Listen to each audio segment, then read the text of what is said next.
Ladies and gentlemen, good day and welcome to Q3 and 9-month FY26 earnings conference call of OCCL Limited. As a reminder, all participant lines will be in the listen-only mode, and there will be an opportunity for you to ask questions after the presentation concludes. Should you need assistance during the conference call, please signal an operator by pressing star, then 0 on your touchtone phone. Before we begin, a brief disclaimer. This conference call may contain forward-looking statements about the company, which are based on the beliefs, opinions, and expectations of the company as on the date of this call. These statements are not the guarantees of future performance, and it may involve risks and uncertainties that are difficult to predict. I now hand the conference over to Mr. Akshat Goenka, Joint Managing Director of OCCL Limited. Thank you, and over to you, sir. Good afternoon, everyone, and a very warm welcome. Joining me today are Mr. Anurag Jain, our CFO, along with our Investor Relations Advisor, SGA. We've already shared our financial results and investor presentation for the quarter and 9 months ended 31st December 2025 on the stock exchanges and our company website, and we hope you have had the opportunity to review them. The broader macro environment has also been supportive.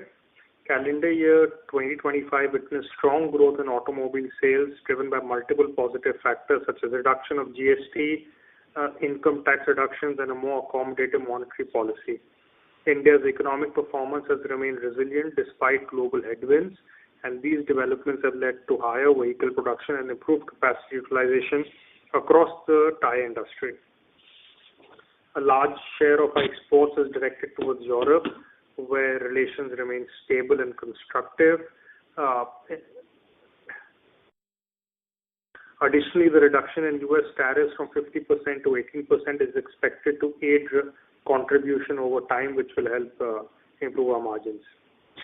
On the domestic front, following the imposition of anti-dumping duties on imports from Japan and China, combined with the strong performance of the Indian automobile industry, the operating environment has become increasingly favorable. This positions the company well to pursue its strategic objective of growing domestic market share and increasing it over time. Though all-time high prices of sulfur are affecting our margins, we expect either the sulfur prices to come down or our competition and us to pass on these increasing raw material prices to our customers. The Indian tire industry is expected to grow by 7 to 8% in FY26. This outlook has been further strengthened by recent budget announcements, particularly the increase in government capital expenditure. To conclude, supported by a strong financial foundation, operational agility, and long-standing customer relationships, we remain confident in our ability to emerge stronger as market conditions stabilize, with signs of recovery already visible in the domestic market. Now I'll hand the line over to Mr. Anurag Jain. Thank you, Akshat. I will now take you all through the financials of the company. The highlights of Q3 FY26 are as follows. Total income for Q3 FY26 stood at rupees 114.6 crores as compared to rupees 96.5 crores in Q3 FY25, a growth of 19% year-on-year. EBITDA for Q3 FY26 stood at rupees 20.2 crores as compared to rupees 16 crores in Q3 FY25, a great growth of 25% year-on-year. EBITDA margins stood at 17.6%. Profit after tax for Q3 FY26 stood at rupees 6.5 crores as compared to rupees 5.2 crores in Q3 FY25. PAT margin stood at 5.7%. Now let me highlight the performance for the 9 months ended FY26. As the company had accounted for the demerger of the chemical business of AG Ventures Limited, formerly known as Oriental Carbon and Chemicals Limited, into the company with effect from the appointed date of 1st July 2024, the 9-month results for FY26 are not comparable with the corresponding 9 months period of the previous year, as the company did not have operations till the 1st of July 2024. Total income for 9 months of FY26 stood at rupees 358.7 crores EBITDA for 9-month FY26 stood at rupees 67.1 crores. EBITDA margins stood at 18.7 crores. Profit after tax stood at rupees 28.4 crores, while PAT margins were 7.9%.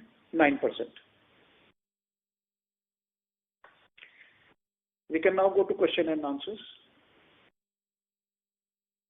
Thank you very much. We will now begin the question and answer session. Anyone who wishes to ask a question may press star and 1 on their touchtone telephone. If you wish to remove yourself from the question queue, you may press star and 2. Participants are requested to use handsets while asking a question. Ladies and gentlemen, we will wait for a moment while the question queue assembles.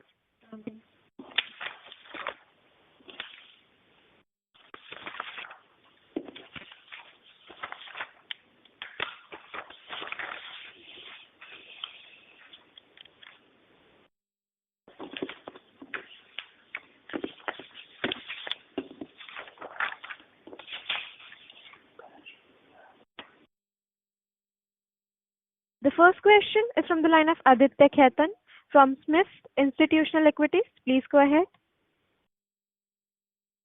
Yeah, thank you, sir, for the opportunity. Just a couple of questions. Sir, when we look at the sulfur prices from August 2025 till date, so definitely the prices have doubled like in this period of time. Just sir, want to know how are we passing on this cost and what I believe, sir, I have read some reports wherein they are mentioning like for the complete this calendar year also prices might remain at an elevated level. So now what is the strategy, because sulfur prices isn't to seem to come down. Any outlooks are like now how will the company strategy will change or the contracts can be renegotiated at higher prices, because already the demand is weak. So how much the customers can absorb this sort of higher cost? You are right. The average price for Q3 was about that is July to September was about 29 rupees. Current price is about 52 rupees. So there has been a substantial increase in sulfur prices. The only way we can pass it on, we have been able to pass some of it on in the domestic market, not in the international market.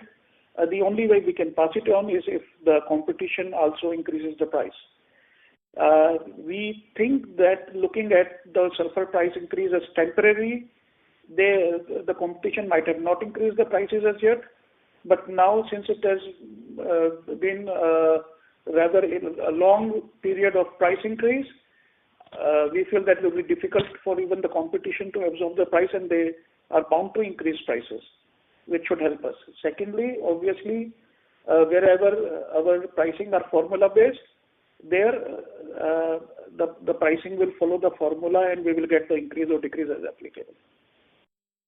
However, in sulfuric acid, we have been able to pass on the increase because sulfuric acid is always sold based on the sulfur prices.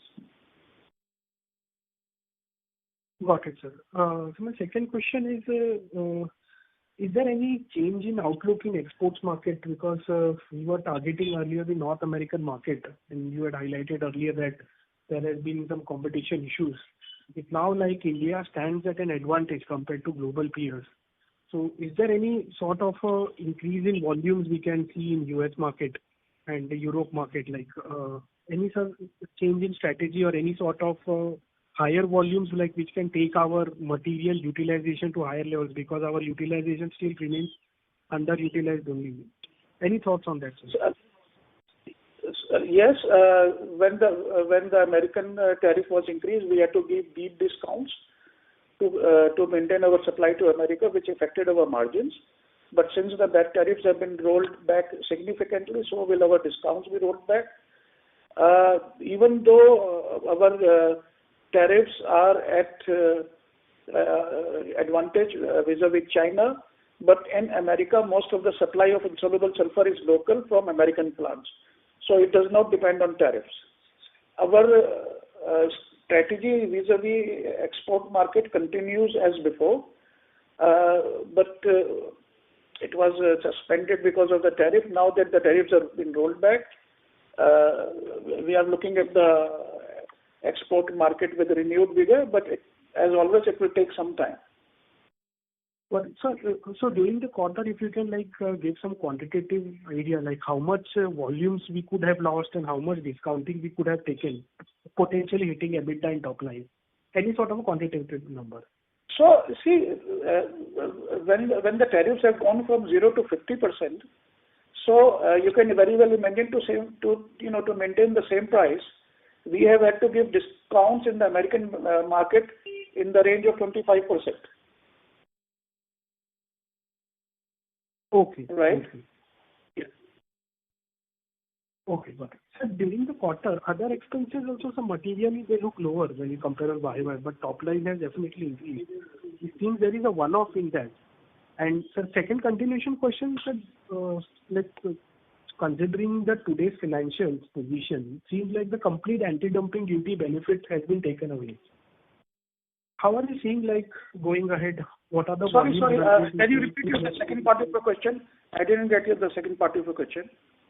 So my question was, considering the surge in these raw material prices of sulfur, the complete benefit of anti-dumping duty has been taken away. We are back to original margins and all. So how you see volumes and margins playing out in the near term? So to answer your first question,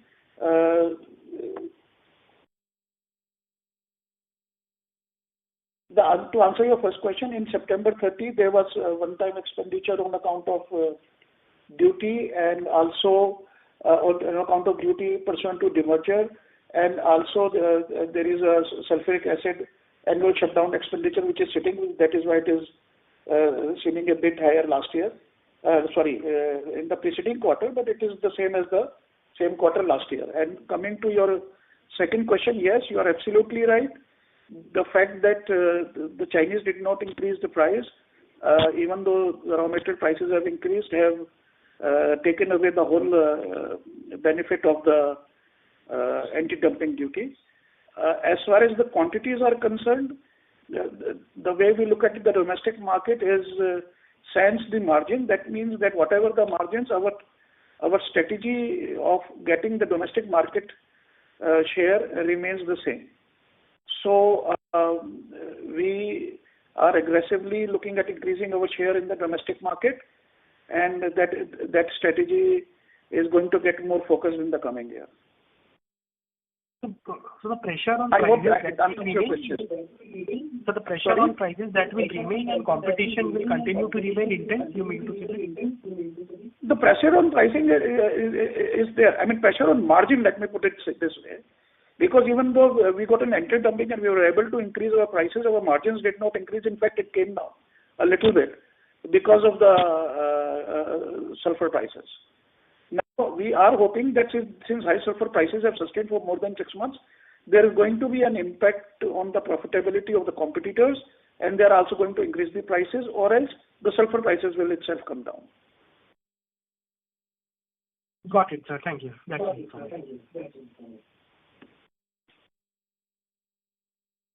Thank you. The next question is from the line of Videsh Gandhi from Discover Capital. Please go ahead. Hi, so just want to understand, how much would you estimate is the impact of this tariffs in the U.S. and now that they've been removed, what sort of an impact do we see in terms of EBITDA? So, it's very difficult to give out figures like that because these tariffs actually happened midway through the year. So while we have our own internal calculations as to how much margins would have been hit had these tariffs kept going and how much, of course, they will recover by, but it will not be possible to give out numbers which will then correlate to the P&L.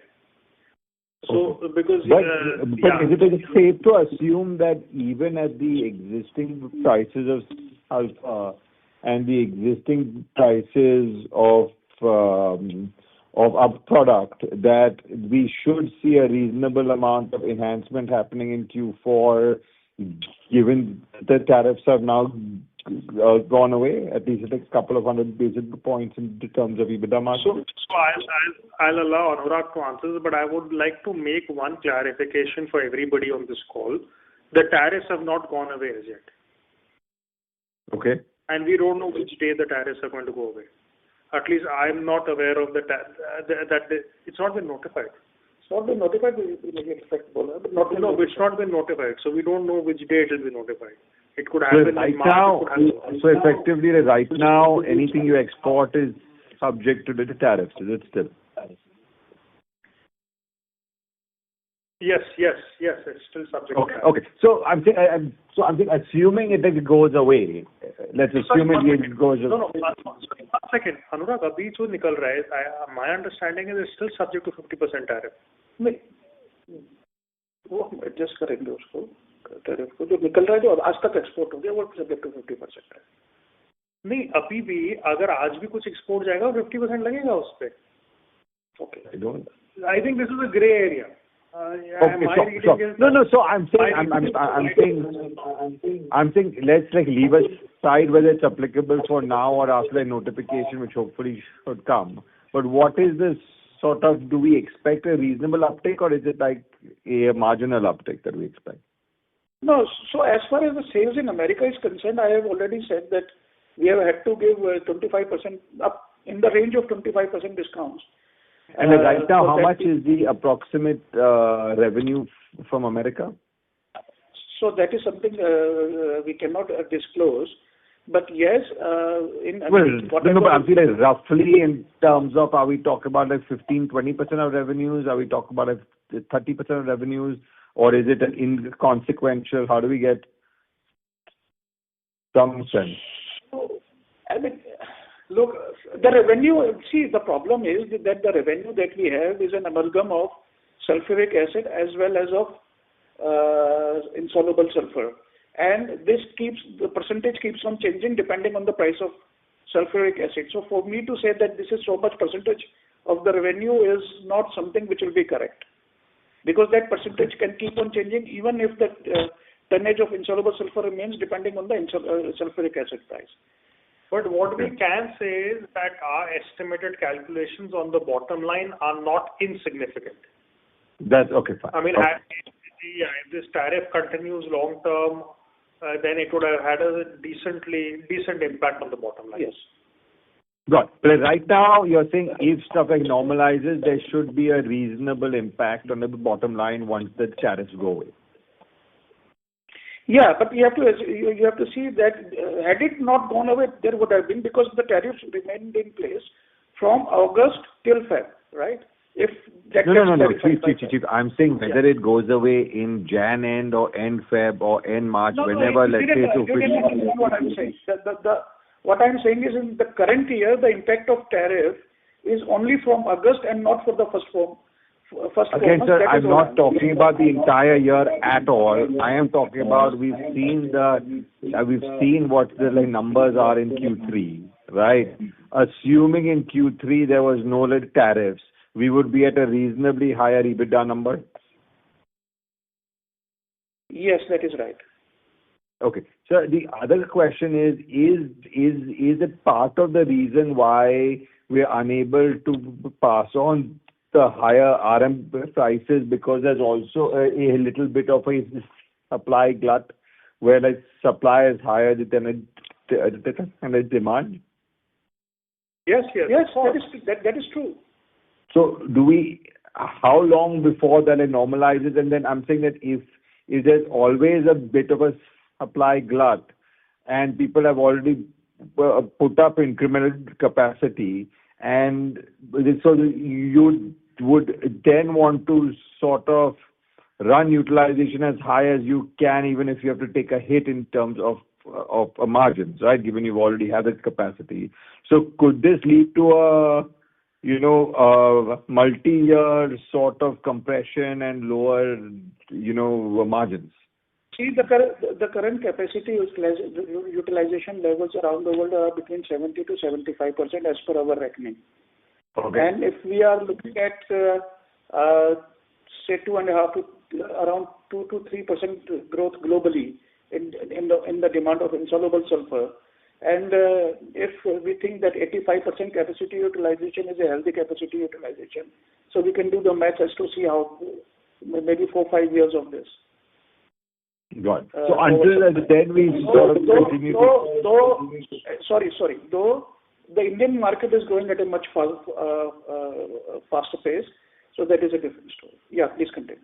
Ask. Got it. And so, but with regards to India, what we are seeing, if I hear you, is that the benefits of the ADD, effectively, the Chinese are taking the hit in terms of prices just to get the volumes going. Yeah. So basically, I would say that the ADD impact has kept our margins intact in spite of sulfur prices going up. I get it. Okay. So our contribution has not improved, but at least it has remained stable. Come down. Had ADD not been there, then our contribution would have been really badly hit. Got it. Sorry to interrupt, Mr. Gandhi. Okay. Just Please the last rejoin the queue question I for have, more if that's questions. okay, or I can rejoin the queue. Okay, I'll rejoin the queue.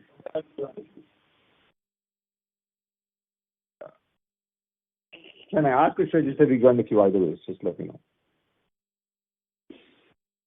Thank you. The next question is from the line of Anubhav Mukherjee from Prescient Capital. Please go ahead. Am I audible? Yes, you are. Hello. Sir, can you share what is the current realization in the domestic market in India compared to pre-ADD situation? What I understand is that before the ADD was implemented, prices in India were below $900 per metric ton. So how is the current prices in the domestic market? See, the ADD that was imposed was in the tune of about $300, right? $300 odd dollars. And therefore, the impact is not exactly $300 because the material is coming from Malaysia, Japan, and China.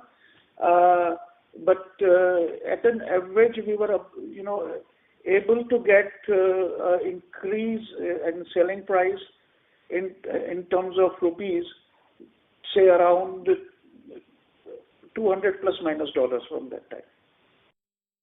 Okay. And even with this $200, we are only able to sort of mitigate the impact of sulfur price increase, is what you are saying.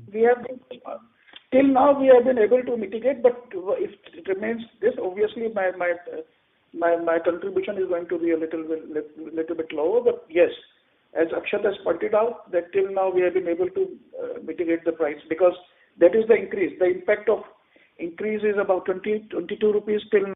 It might go up to 25 rupees. Okay. And sir, in January and very recently, has there been any price increases? Because I was reading that in the domestic market, some players have taken a price hike to pass on sulfur price increase. Is that the case or that is not so? No, which players have taken do you mean insoluble sulfur or some other people? Insoluble sulfur, sir. Is that have taken hike to pass on the sulfur prices? We have been in touch with the domestic market player, with our customers in domestic market. We have been able to get some increases with some tire companies, but it is not consistent throughout. But we have been able to get some increase, but not to cover the whole price increase. Okay. Because our capability to get increase is marred by the import prices. Yes, that and the import prices have not seen any recent improvement. We hope to see it in the future, but till December there was no significant improvement in the import prices. Okay. And sir, have we seen any market share improvement in the domestic market with the help of ADD, or the import volumes are still at same level? See, it is very difficult to talk about market share on a short-term basis. We will be able to tell you more about market share, say in the month after the 6 months of the current year are completed. only then I think we'll be in a position to tell you that, how our market share has moved. For a short-term basis, it depends on many things, such as imports coming in more in 1 month and then less in the other, and the consumption is not entirely linear. So it's very difficult for me to comment on the market share. Even if my sales are growing, then it could still not be a result of increase in market share because the demand may be growing. So please allow us time till June, and we will come back and tell you whether we are seeing a market share increase. Get that, sir. And sir, in the previous call, we had mentioned that we are witnessing imports from Malaysia rising. So is that still the case? And a follow-up is that we were also trying to take it up with the government. So any updates on that? Okay. Malaysia is also continues to play aggressively in the Indian market, and their prices are also affected by the Chinese prices. We had planned to go against Malaysia, and we are under consultation with our lawyers for the same, and let us see what takes place. Okay. The second thing, and sir, yeah. Please go on, sir. Sorry, I didn't mean to interrupt. Please go on. No, sir, you were mentioning something. We'd be happy to listen. No, it's okay. Please go ahead. Sir, and did we face any tariff when exporting to EU? And with this trade deal, will that go away? No, the tariff to EU is marginal, and it is within the limit which is revised. So I don't think there is going to be any change in the tariff in EU. In EU, it's anyway marginal, and it is not going to impact with the new tariff policy. Yeah. And the last question from my side is, of course, you mentioned that you took some hit of 25% discount from exports to US. But were we able to maintain the sales volume to US in the current quarter, or did we suffer some decline in exports volume to US as well? So on a long-term basis, we have been able to maintain, but in a short-term basis, when the duty was transitioning, for 1 or 2 months, our supplies went down. So that is the hit we took for those 1 or 2 months. But then once the rates were renegotiated, they started again at the previous level. So there were some volume impact, or maybe also in Q3. Yes, there could be a marginal volume impact for that in Q3. Yes, you are right. Okay. And sir, is exports still more profitable compared to domestic sales for us? I think that was the case in FY2025. Yes. Okay. It still continues to be more profitable. Yeah, if you look at it on the overall average, we still make more margins on exports. Yes, sir. I'll get back to you. Thanks.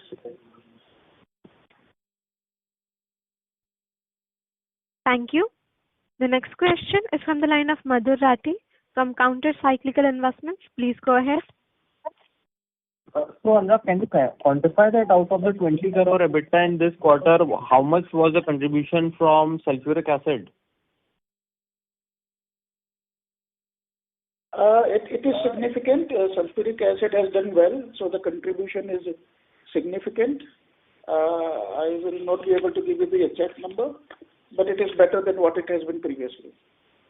But on a steady state basis, out of our whatever EBITDA we do annually, what on an average sulfuric acid contributes what percentage? No, it's not a fixed percentage, right? It changes because sulfuric acid is a very seasonal. Okay, fine. Yeah, it's a very seasonal product, right? So it might be a negative 1 month in 1 quarter and then very bumper in the next quarter, or on an annual basis. Yes, this year sulfuric acid has been good, so the contribution is very good. but there is no guarantee that it will sustain even for Q4 itself. Right. Now, also, recently in this budget, the government reduced the taxation on share buyback, and for corporate promoters, whether the shareholding is in corporate entities or promoters, it is 22% tax. So, and please tell us the net debt of the company and any plans to do a share buyback, because earlier, 2 years back, we were waiting for the demerger to happen, and now that all of that has happened, so any update over there? No, there are currently no plan for share buyback as of now. Right. Okay, and what's the import duty right now on our exports to Europe, which will become zero once the free trade agreement comes into play? No, I did not say that it will become zero.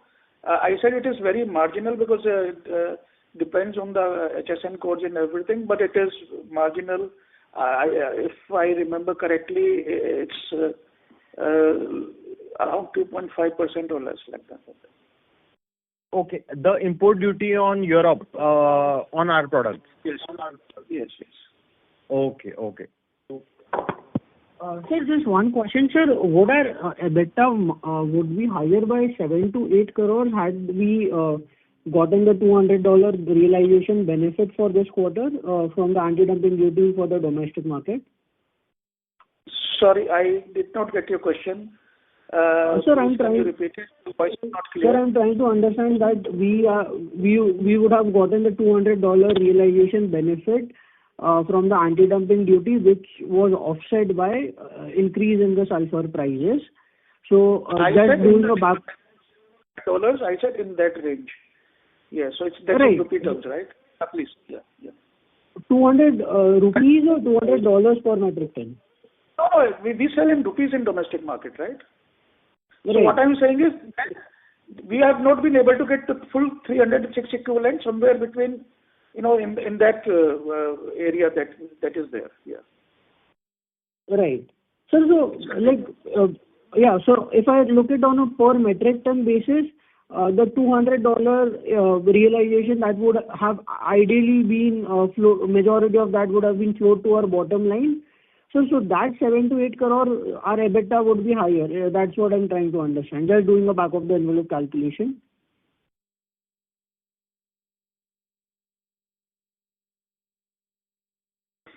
See, the annual impact of the duty that we had estimated earlier was in the range of 12 to 14 crores or 11 to 14 crores per annum. And this has been now negated by the increase in the sulfur prices. Got it.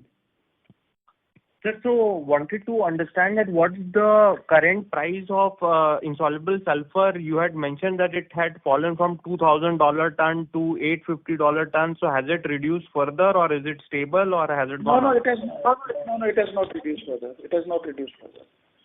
Okay, so it remains the same. The prices have reduced. What we are saying is they have not increased.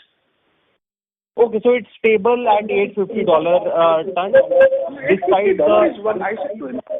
So let me correct this assumption. The prices range from $850 to $1,100, $1,150. What I said was it has come down to that level also. Okay, so there has not so been it is not any one further. Price. It is not one price at which it cuts, right? There is a variation. Okay. So basically, in the past few quarters, the insoluble sulfur prices internationally have not gone down. They are range bound. They are range bound. Yes, that is true. Okay. But now if we see the rupee has fallen significantly, so anyway $350 anti-dumping duty, on top of that rupee depreciation, which is making imports more expensive. So I mean, adding both these factors together, don't you think there should be a significant tailwind on our EBITDA? Yes, there should have been a tailwind. It has been eaten away by the raw material prices, which are again impacted by the rupee depreciation as well. And lastly, what's the net debt on the company? see, the long-term debt as of now is 22 crore 75 lakhs. Other than that, we have the CC, which working capital, which of course keeps going up and down. Okay, but it would be in the range of like any ballpark? Range of between 30 and 40 crores. Okay, thank you.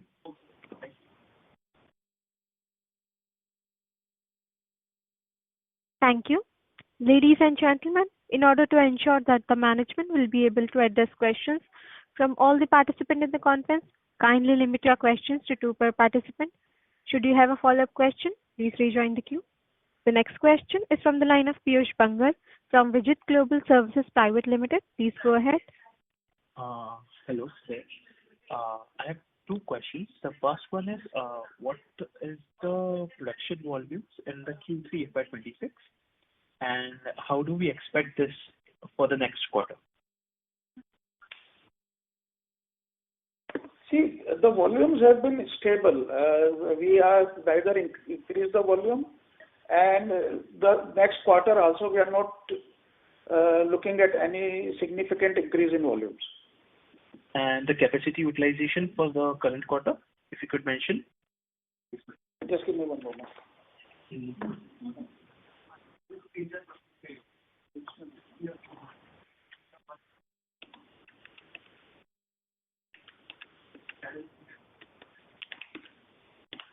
So the capacity utilization is around 70%. 70%. And do we expect the same capacity utilization for the FY27? FY27, we do expect some increase, obviously, but it's very difficult to say just now how much, because the things will crystallize more in the month of May, June. Fair enough. Just a second question is that if the current sulfur prices and both the trade deals, the US trade deal and the EU trade deal, as an impact as it seems, so what is the steady state of EBITDA margin range management believes is sustainable through the cycle for the quarter Q4 and FY27? Again, a very difficult question, because as far as EU trade deal is concerned, that should not have any impact on the trade on our margins.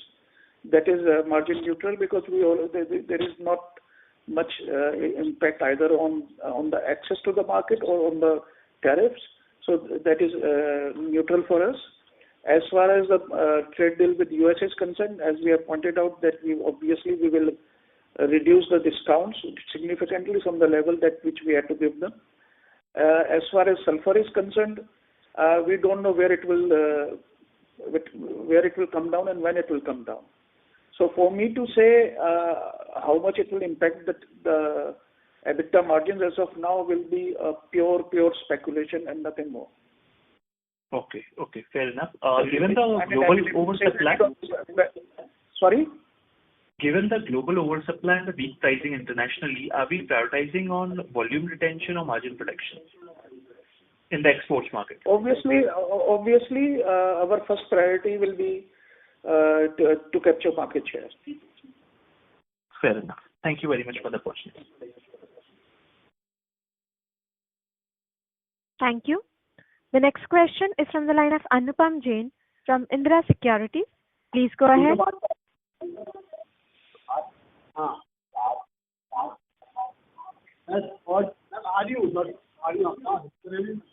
Mr. Jain, your line is unmuted. Please proceed with the question.